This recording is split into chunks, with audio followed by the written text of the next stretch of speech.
Assalamualaikum warahmatullahi wabarakatuh. Hai sobat horor, kali ini aku bakal ngelanjutin cerita dari Gumbal W yang berjudul Titir. Nggak usah basa-basi lagi, langsung aja kita mulai. Ibu Listi yang mendengar ketukan itu langsung melewati pintu dapur yang langsung bisa menuju teras yang panjang itu. Ada apa, Sri? Tanya Ibu Listi dari pintu dapur yang langsung menuju teras itu. Sri dengan tergesa-gesa menghampiri Ibu Listi. Tahu toh Iman, terakhir pamit katanya mau mencari ikan di selokan depan rumahmu, tapi sampai detik ini belum pulang juga, katanya gusar. Listi pun mendengar dan sekejap langsung mendekati kedua orang itu. Wah, terakhir aku tahu sedang masak di rumah ini, terus gak tahu gimana. Dek, ucap Ibu Listi. Kemudian Listi pun menceritakan tentang kronologi Toiman dan Ranti main ke rumah hingga perkiraan jam mereka pulang ke rumah. Gitu ceritanya, Bu. Sampai saat ini aku juga belum melihatnya, terang Listi. Aku juga sudah tanya ke Ranti, katanya terakhir ketemu waktu Toiman mengantarnya, kata Sri. Bocah sembrono, dia bilang mau cari ikan sama Iwan. Iwan sudah kutanyai katanya gak ada yang ngajak semalam. Berarti kan ngapusi toh dee, tambah Sri dengan suara yang melemah. Ya sudah Bu, terima kasih, monggo. Kemudian Sri pun pergi berlalu meninggalkan Listi dan ibunya.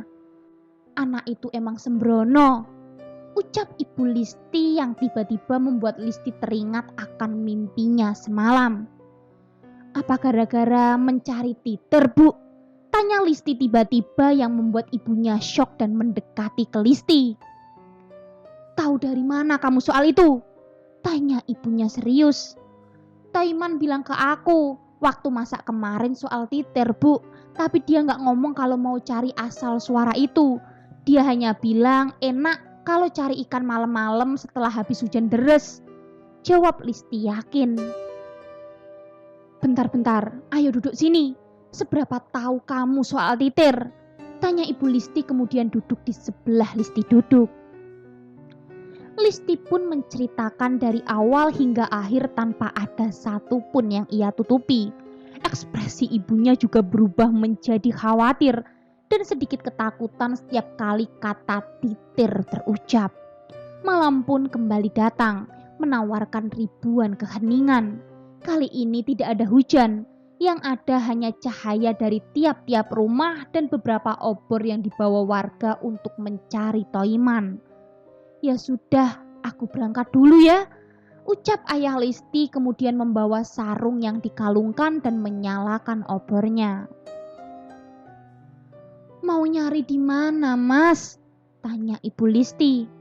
Katanya Pak RT mau disebar nanti di sekitar desa sini dan 4 pintu masuk menuju desa ini. Ya sudah, aku berangkat. Ucapnya kemudian pergi menuju rombongan yang menunggu di halaman rumah Listi. Listi pun melihat ayahnya yang sedang pergi bersama warga yang lainnya. Sudah, cepat ditutup pintunya. Kamu tidur di kamar, ucap Ibu Listi yang kemudian menyeduh tehnya. Iya, Bu. Listi pun menutup pintu dan jendela. Kemudian ia bergegas menuju kamarnya. Sekali lagi ia menutup selambunya dan mulai merebahkan badannya di kasurnya. Akan tetapi kali ini ia tidak bisa tidur. Lebih tepatnya tidak mau untuk tidur. Mengingat kejadian dalam mimpinya, Listi takut jika mimpi itu berlanjut dan akan berdampak buruk baginya atau yang lainnya. Suara jangkrik saling bersautan. Sesekali terdengar suara batuk ibunya. Hingga sesuatu suara membuat Listi menjadi fokus akan hal itu. Bune, sapa ayah Listi dari luar yang kemudian terdengar suara membuka pintu. Ada apa, Mas? Tanya Ibu Listi kebingungan. Listi di mana, Bu? Tidur, sambil menunjuk ke arah di mana Listi tidur. Ya sudah, temenin Listi, Bu. Desa kita dalam keadaan genting. Toiman hilang. Ini kami cari dari tadi gak ketemu. Takutnya terbawa Titir, Bu, terang seorang ayah Listi. Terus gimana, Mas? Ya ini aku akan melakukan pencarian sampai pagi, Bu. Dibantu sama warga dari desa seberang juga. Ya sudah, pintu aku tutup lagi ya, Mas. Aku tak temenin Listi. Iya, Bune. Aku nggak pulang malam ini. Bantuin warga. Ya sudah, aku pamit dulu ya. Kemudian pintu pun ditutup. Lampu dari Petromak pun dikecilkan hingga redup, kemudian Ibu Listi menyusul di mana Listi sudah tidur dengan pulas. Duk, Ibu tidur sini ya. Listi tak mendengar karena memang sudah tertidur dengan pulas. Sedangkan ibunya tidur di samping Listi dan memeluknya malam itu. Malam masih bergerak, belum menunjukkan pagi ataupun ada suara ayam berkokok. Dan entah kenapa Listi pun terjaga. Ia melihat ibunya yang tertidur pulas di sampingnya, sambil memeluk Listi dari arah kiri. Listi pun melihat wajah ibunya sejenak, kemudian ia bermaksud beralih posisi membelakangi ibunya. Ibu, batin Listi, kali ini jantungnya berdegup dengan kencang. Keringatnya keluar dan dia mencoba untuk tidak gemetar. Ketika ia beralih posisi membelakangi ibunya, Listi melihat ibunya tertidur di kanannya tetapi posisi membelakangi Listi. Terus siapa yang... Pikiran Listi berkecambuk. Dia tidak tahu siapa ibunya yang asli. Apakah yang membelakanginya atau yang sedang memeluknya? Ia perlahan menggerakkan tangannya mencoba membangunkan sosok yang membelakanginya. Listi meraih bahunya dan menggerakkannya dengan pelan-pelan. Hingga ia sadar bahwa ketika di rumah ibunya selalu memakai daster bunga-bunga. Seperti yang sedang ia lihat sekarang. Bukannya memakai kebaya berwarna hijau seperti sosok yang masih memeluknya. Berarti ini siapa? Batin Listi ketakutan. Tiba-tiba tangan yang memeluknya itu bergerak, terkena cahaya lampu Petromak yang samar-samar. Kuku tangan itu berubah menjadi hitam legam dengan pucuk-pucuknya yang tajam. Suara itu terdengar dari telinga kiri Listi. Listi terbelalak, tak berani menoleh ke sumber suara. Sesuatu seperti sedang menjalar ke arah kepala Listi. Itu rambut hitam yang semakin memanjang bergerak menuju arah kepala Listi. Listi hanya diam tak bergerak. Pelukan sosok itu semakin kuat seakan tak mau melepaskan Listi. Listi pun sudah tak kuat dan melepaskan semua teriakannya yang ia tahan dari tadi. Ah! Tetapi suara teriakannya tak terdengar oleh ibunya. Ibunya masih tertidur lelap. Listi pun bergerak berusaha melepaskan pelukan sosok itu. Tapi usahanya sia-sia. Hingga tiba-tiba Listi serasa tertarik ke belakang. Kamar dan ibunya serta cahaya Petromak semakin jauh. Ia seperti terseret ke ruang hampa. Hanya ada hitam dan hitam. Ia tak bisa melihat apapun. Bahkan tangan atau tubuhnya sendiri pun tak terlihat. Dari jauh terdengar suara-suara gamelan saling bersautan. Sesekali berubah seperti suara anak-anak yang terjun ke sungai lengkap dengan tawa mereka. Berubah lagi menjadi suara tangisan wanita yang nyaring. Kemudian suara wanita tertawa dan teriak. Begitu ramai sekali dan berubah-ubah. Suara-suara itu semakin dekat dan seperti berputar di pikiran Listi. Listi tak mampu menemukan cahaya. Ia ketakutan, badannya gemetar. Ia menangis sejadi-jadinya. Ia berjalan seperti tak menemui ujung. Ia berlari pun hasilnya sama. Hingga ia melihat dari jauh ada satu sorot cahaya kuning menerangi seseorang wanita sedang bersimpuh. Lengkap dengan baju kebaya warna hijau dan sewek bunga-bunga, serta selendang yang ia sampirkan di pundaknya. Listi memberanikan diri untuk mendekatinya. Anehnya wajahnya tak terlalu terlihat. Terkena siluet dari sesuatu yang bahkan Listi tidak tahu itu apa. Dia berkidung, batinnya. Wanita itu berkidung yang liriknya pun tidak jelas dan asing bagi Listi. Listi mulai curiga dan takut dengan sosok itu. Listi menjauh dari sosok itu dan kemudian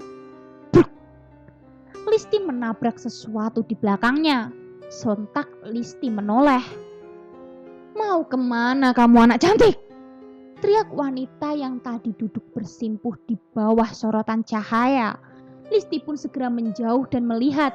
Kali ini Listi tahu sosok itu melayang dengan kakinya yang meneteskan cairan merah gelap kentalnya. Badannya yang menjadi basah kuyup, mukanya setengah lebih mirip iblis daripada manusia. Dengan hidung yang seperti kelelawar dan taringnya yang panjang kurang lebih 20 cm. Mata kanannya menyala merah bulat, tangan kanannya bersimbah dengan darah. "Apa maumu?" tanya Listi memberanikan diri. Tapi sosok itu tak menjawab. Ia hanya mendekat perlahan ke Listi. Kali ini wajahnya begitu jahat, hingga tercipta senyuman yang menyeringai. Dan anehnya muncul suara gending yang amat cepat dan bersaut-sautan serta teriakan-teriakan yang Listi tak tahu asalnya dari mana. Listi mengambil langkah mundur dan ia pun berlari menjauh.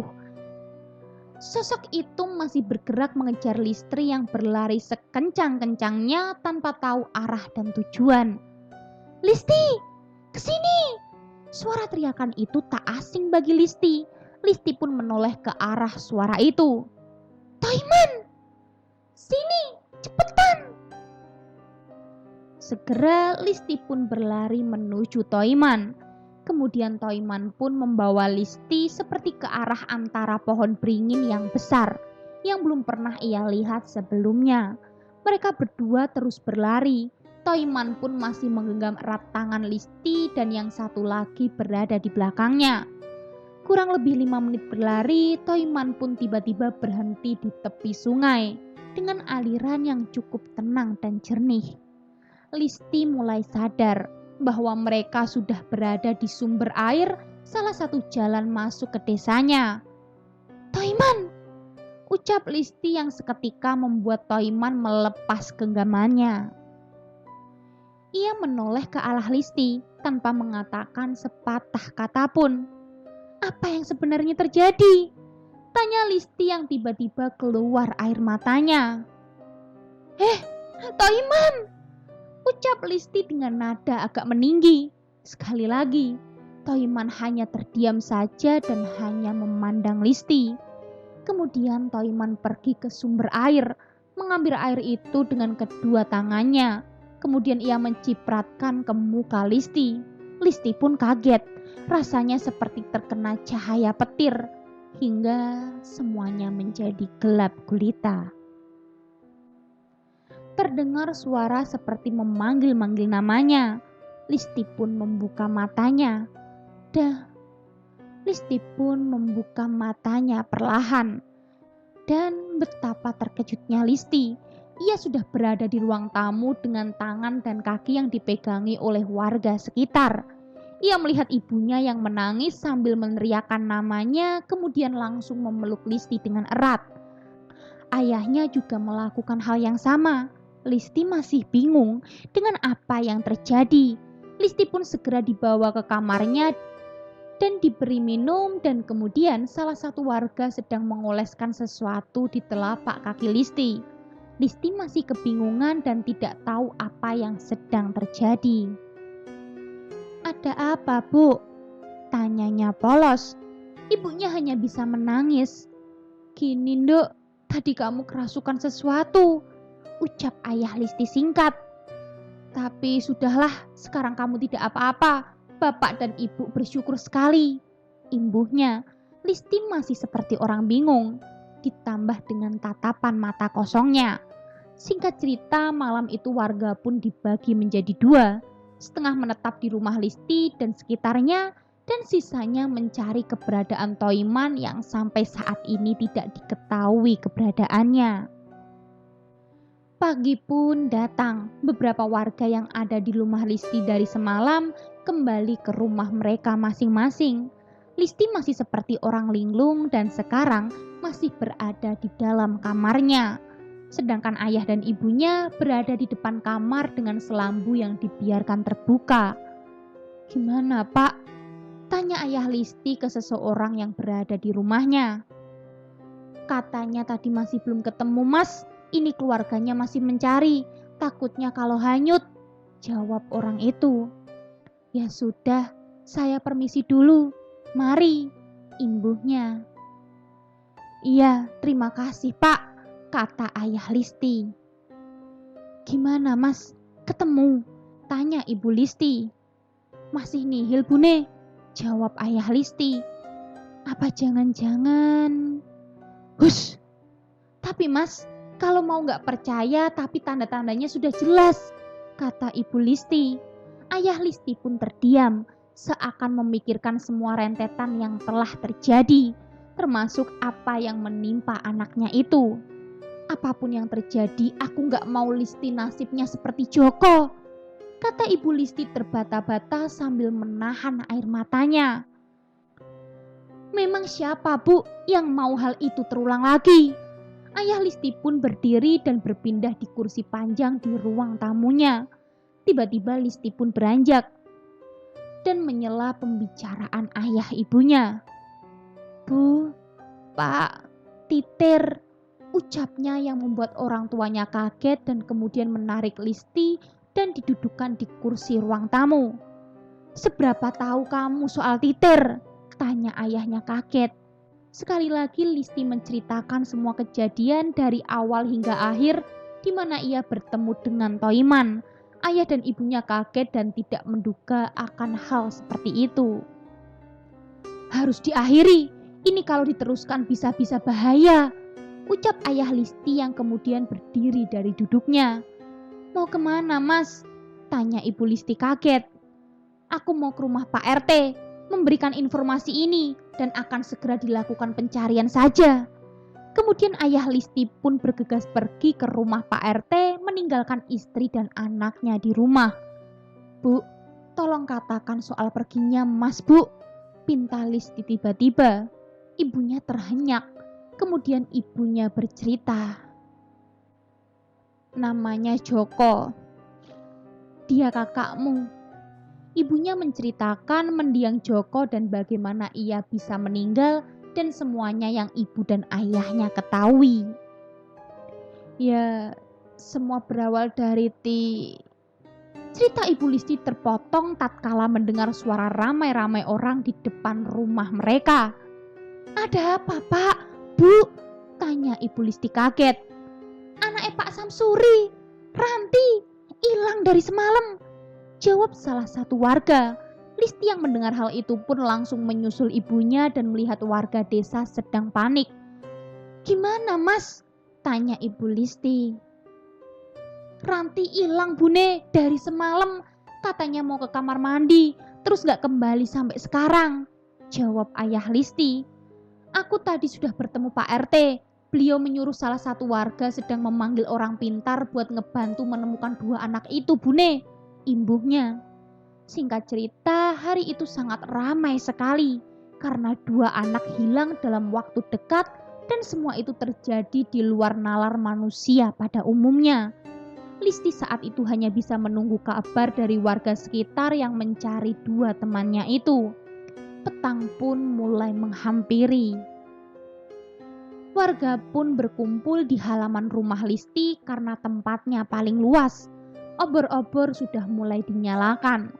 Pak RT pun memberi instruksi pencarian terhadap warga sekitar. Setelah itu warga pun menyebar dan mencari sambil membunyikan kentongan yang berasal dari bambu. "Bagaimana, Pak?" tanya ayah Listi. "Waduh, Dek, ini yang disuruh belum datang-datang juga. Bagaimana ini?"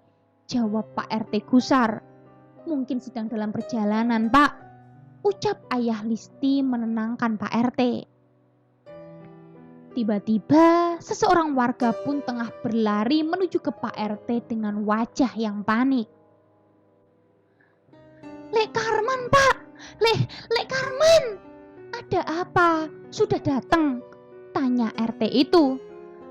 "Lek Karman kecelakaan." Semua orang yang ada di situ kaget bukan kepalang. Pak RT hanya bisa terdiam seakan tidak percaya. Kok bisa? Tanya ayah Listi memastikan. Tadi ada warga dari desa sebelah ke sini dan mengatakan, sekarang Lek Karman dibawa ke klinik di perbatasan. Sepeda jet colet Pak RT rusak parah di bagian depan katanya. Jawab warga tersebut. Sudah. Beberapa orang langsung menuju ke klinik nyusul Karman. Bilangin keluarganya. Sisanya tetap di rencana utama. Kata Pak RT mencoba tegar. Listi yang tadi melihat dan mendengar kekacauan ini merasa iba. Ingin sekali ia membantu, apalagi ini menyangkut dua temannya. Akan tetapi ia bingung harus bagaimana dan terlebih ia takut bertemu makhluk-makhluk itu lagi. Listi pun mencoba untuk ikut membantu. Ia berjalan mendekati ayahnya hingga ia tak tersadar bahwa telapak kakinya menginjak genangan air. Dan secara tiba-tiba di penglihatan Listi, tempat itu berubah menjadi tempat di mana Listi terakhir kalinya bertemu dengan Toiman.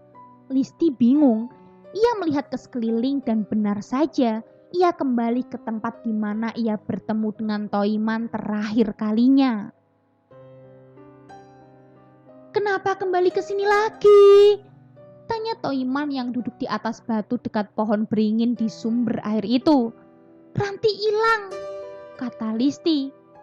Dan sebenarnya kamu pergi di mana? Kamu sembunyi di mana? Tanya Listi. Toiman tak menjawab. Ia hanya kaget dengan apa yang Listi bilang. Ranti, setan sialan, janpit, umpatnya sambil mengepalkan tangannya. Ayo cepat dicariin Ranti sebelum terlambat, imbuhnya. Listi pun mengiyakan ajakan Toiman dan mengesampingkan pertanyaannya tentang Toiman bersembunyi di mana. Mereka berdua menyusuri jalan setapak yang penuh genangan air bercampur tanah, melewati beberapa pohon besar-besar yang Listi sendiri tidak pernah melihat di desanya. Tiba-tiba Toiman berhenti di depan bendungan kecil. Sepertinya disembunyikan di sekitar kedung ini, ucap Toiman. Loh, ini kan... Kata Listi terhenti melihat tempat yang biasa mereka bertiga buat main sekaligus dibuat untuk mencuci ternak. Aku biasanya kesini sama ibu kalau lagi mandiin sapi, imbuh Listi. Iya, tapi ini tempat berbeda, Lis, kata Toiman. Ya sudah, kita berpencar aja mencarinya. Kamu berani kan? Anggap aja kalau ada apa-apa itu monyet. Dan jangan pernah berkomunikasi dengan mereka yang mencoba memanggilmu, termasuk suaraku atau suara keluargamu atau siapapun, ucap Toiman dan langsung pergi berlawanan dengan arah Listi. Listi hanya bisa menuruti apa kata Toiman dan mulai mencari Ranti. Dek Listi, Dek Listi. Suara nyaring terdengar di setiap perjalanan Listi. Listi ingat betul apa yang dikatakan oleh Toiman. Hingga Listi pun tak menggubris sama sekali panggilan-panggilan dengan nada yang berubah-ubah itu. Sesekali terdengar suara gamelan, sesekali muncul suara gong disertai suara-suara yang memanggil namanya. Ada juga yang mengumpat kepada Lasti, tapi Lasti tetap teguh pada apa yang sudah dikatakan Toiman. Hingga ia menemukan Ranti sedang duduk dalam keadaan mata tertutup. Sontak Listi berlari menghampiri Ranti dan membangunkannya. Ranti, bangun! Ucap Listi sambil menggoyang-goyangkan pundak dan sesekali menepuk-nepuk pipi Ranti. Mata Ranti pun terbuka dan kaget melihat Listi berada di depannya. Listi, bukannya aku... Loh, kok sekarang ada di sini? Ucapnya bingung melihat kondisi sekitar. Sudah, sekarang ikut aku. Bahaya di sini. Ranti mengangguk dan kemudian mengikuti Listi dari belakang. Apapun yang terjadi, jangan menjawab panggilan dari siapapun ya Ran. Kenapa memang? Udah ikutin aja aku kalau kamu memang pingin selamat. Ucap Listi kesal, kemudian Ranti menggenggam tangan Listi erat-erat. Air di kedung yang tadinya tenang kemudian bergerak tak beraturan seolah sedang digerakkan oleh sesuatu. berbarengan dengan suara gending yang sangat cepat dan keras. "Suara apa itu, Lis? Aku takut!" ucap Ranti yang mendengar suara-suara teriakan, tertawa, dan anak-anak yang sedang menceburkan diri ke dalam kedung. Suara itu semakin riuh ditambah suara gemuruh yang tak tahu dari mana berasal. Tiba-tiba, suara-suara itu menghilang, tak terdengar apapun. Hening, bahkan suara jangkrik pun tak ada. Lasti pun berhenti dan melihat ke sekeliling. "Kamu denger?" tanya Ranti. "Iya, gending kan?" jawab Listi yang mendengar suara alat musik Jawa sedang dimainkan pelan dan lirih. Akan tetapi lama-lama suaranya semakin cepat dan keras, membuat mereka berdua ketakutan, hingga suara yang memekakan telinga mereka muncul dan membuat mereka berdua menutup telinga. "Mau kamu bawa kemana punyaku itu?" teriak wanita yang pernah ditemui Listi itu sambil melayang-layang di depannya. "Anak itu punyaku, gak usah ikut campur. Kamu sudah kulepaskan tambah gak sopan," teriaknya. Listi hanya menatapnya sambil melihat ke arah wanita itu. Sedangkan Ranti berlindung di belakang tubuh Listi. "Listi, itu siapa?" tanya Ranti ketakutan. "Itu yang biasa orang-orang menyebut titir, sumber dari segala bencana. Iblis," ucapnya tegas. "Ada kuasa apa kamu ke Ranti? Aku bakal bawa dia pulang," teriak Listi tegas. Wanita itu pun turun dan menapakkan kakinya di antara tanah. Matanya memerah dan mulutnya terbuka lebar, sangat lebar. Bahkan di pipinya seperti robekan karena mulutnya yang dibuka. Dari dalam mulutnya keluar bermacam-macam serangga berwarna hitam pekat dan bergerak menuju Listi dan Ranti. Sekejap Listi menarik tangan Ranti dan mengajaknya pergi dari kejaran serangga hitam itu. Mereka berlari memutar tanpa tujuan yang jelas. Listi pun mulai kelelahan, ditambah dia harus menarik Ranti yang larinya sangat lambat darinya. Hingga serangga-serangga itu dapat mengejar mereka. Anehnya, serangga itu membentuk gumpalan dan semakin lama semakin solid dan menjadi wanita itu tadi. "Harus aku bereskan hari ini," ucapnya kemudian hendak menyerang Ranti dan Listi yang kelelahan. Listi pun terkejut tatkala wanita itu tak mampu menyerang mereka karena dilempari oleh sesuatu ikatan yang Listi sendiri tak tahu itu apa. "Woi, larilah ke sini!" teriak Toiman yang tiba-tiba ada di belakang mereka kurang lebih 50 meter. Listi dan Ranti dengan sekuat tenaga berlari menuju Toiman. "Sudah, iblis ini aku yang ngurusin. Kalian duluan aja. Ikuti jalur setapak ini sampai kalian menemukan sumber air. Diemlah di sana," ucap Toiman. "Jangan, Man. Ayo pulang bareng." Toiman hanya tersenyum tipis. "Aku sudah pulang. Nanti bilangin warga aku ada di antara batu besar di sungai dekat perbatasan desa." Listi pun terdiam. Kemudian tanpa pikir panjang, Listi dan juga Ranti mengiyakan apa yang Toiman maksud. Mereka berjalan menyusuri jalan setapak itu, dan mereka tak melihat ke belakang, sehingga tak tahu apa yang sedang terjadi antara Toiman dan iblis itu. Yang pasti, suara-suara gemuruh dan teriakan saling bercampur menemani malam yang mengerikan itu. Listi dan Ranti sudah di penghujung lelahnya. Mereka berdua berjalan perlahan-lahan ke tempat di mana Toiman bilang. "Sudah sampai," ucap Listi, kemudian mereka duduk tepat di bawah batu besar. "Toiman gimana?" tanya Ranti khawatir. "Dia sudah bilang kalau sudah selamat duluan kan? Dia pasti baik-baik saja. Sekarang gimana cara kita kembali ke alam kita?" ucap Listi. Ranti pun kebingungan dan tak mengetahui caranya. "Tempelkan darahmu di pohon besar ini," suara yang entah dari mana datangnya. Ranti kemudian mendekati Listi dan memegangi bajunya erat-erat. "Suara apa itu?" tanya Ranti takut. Suara itu berulang-ulang dan semakin cepat dan keras. Beberapa saat kemudian dari jauh, Listi dan Ranti melihat cahaya bola api yang memiliki ekor menuju ke langit dan berputar-putar seperti sedang mencari sesuatu. "Lakukan, biar selamat!" ucap suara misterius itu. Sontak tanpa pikir panjang, Listi mengambil batu yang tajam seperti sudah diasah di sebelahnya, dan ia menusukkan dan digoreskan hingga daging telapak tangannya sobek mengeluarkan darah. Ranti pun juga melakukan hal yang sama dan menahan sakitnya itu. Kemudian mereka berdua memegang batu besar itu menggunakan tangannya yang sobek itu. Kemudian Listi sadar, Ranti yang ada di sebelahnya tiba-tiba musnah tidak ada, meninggalkan jejak tangan darah di batu itu. Terdengar suara gamelan yang saling bersahut-sahutan, disusul suara teriakan wanita yang tidak asing semakin mendekat. Sedangkan kesadaran Listi semakin menipis dan segala sesuatu mulai gelap. Dalam setengah ketidaksadarannya, Listi melihat pria yang pernah ia temui tempo hari. Menggunakan blangkon dengan pakaian Jawa lengkap tetapi basah kuyup, dia menoleh ke arah Listi. "Salam buat bapak dan ibu ya, Dek," ucapnya pelan. Kemudian Listi pun pingsan dan sekitarnya menjadi gelap gulita. Dalam gelapnya itu, Listi mendengar suara yang meneriakkan namanya dan suaranya tidak asing.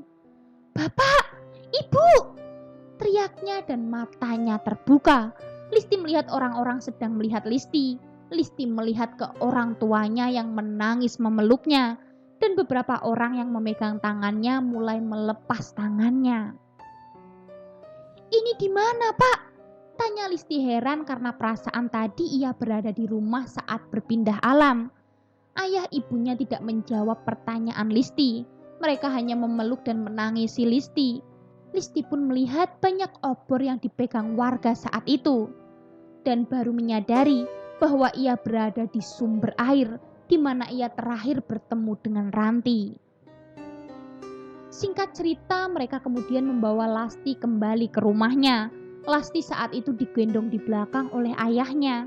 Wajah Lasti masih seperti orang kebingungan dan beberapa kali memanggil-manggil nama Ranti. Di perjalanan, beberapa orang menggendong satu anak perempuan. Ya, itu Ranti. "Astaga, ketemu di mana, Pak?" tanya salah seorang warga. "Di sana, di kedung, tidur di bawah pohon asem." Mereka pun semakin ramai berbicara satu dengan yang lain tentang kejadian malam itu. Kemudian mereka membawa dua anak itu ke rumah Listi. Listi dan Ranti pun belum bisa bercerita, terlebih trauma dengan kejadian yang dialaminya.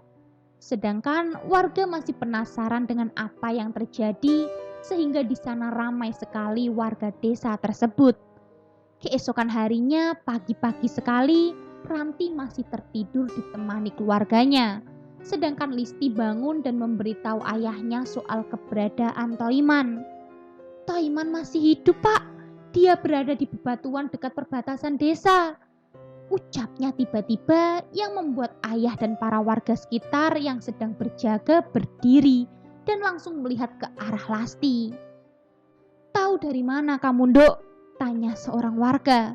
Listi menceritakan secara singkat tentang apa yang diucapkan Toiman ke Listi malam itu. Sekejap warga pun ke sana dan memastikan kebenarannya. Beberapa jam berselang, ayah Listi kembali ke rumah bersama Pak RT dan beberapa warga. "Toiman sudah ketemu, Bu," ucap Pak RT ke Ibu Toiman. "Terus kemana anaknya sekarang, Pak?" Pak RT pun diam. Warga yang lain termasuk ayahku juga terdiam. Beberapa detik kemudian, Ibu Toiman menangis sejadi-jadinya. Ya, Toiman ditemukan sudah tidak bernyawa di antara bebatuan sungai dekat perbatasan, persis dengan apa yang Listi ucapkan. Beberapa minggu setelah kejadian dan semua kembali normal, Listi tiba-tiba berkata ke ibunya mengenai almarhum kakaknya. "Bu, aku ketemu Mas Joko," ucapnya lirih. Ibunya kaget dan langsung menghampiri Listi. "Dia bilang apa sama kamu?" tanya ibunya. "Iya, Bu, saya bertemu dengan Mas Joko. Dia memiliki tai lalat di bawah bibir kan?" Ibunya terdiam dan mengangguk. Sebelum aku pingsan, Mas Joko bilang, "Salam buat ibu dan bapak ya, Dek." Ucapnya menirukan ucapan Joko. Ibunya pun menangis dan langsung memeluk Listi dengan erat. Suara tangisannya membuat Listi meneteskan air matanya. Listi seperti merasakan rasa sesak yang selama ini ibunya pendam. Selesai. Gimana Sobat Horor? Seru kan ceritanya? Kalau gitu tunggu cerita-cerita menarik lainnya dan jangan lupa nyalakan lonceng notifikasinya. Bye!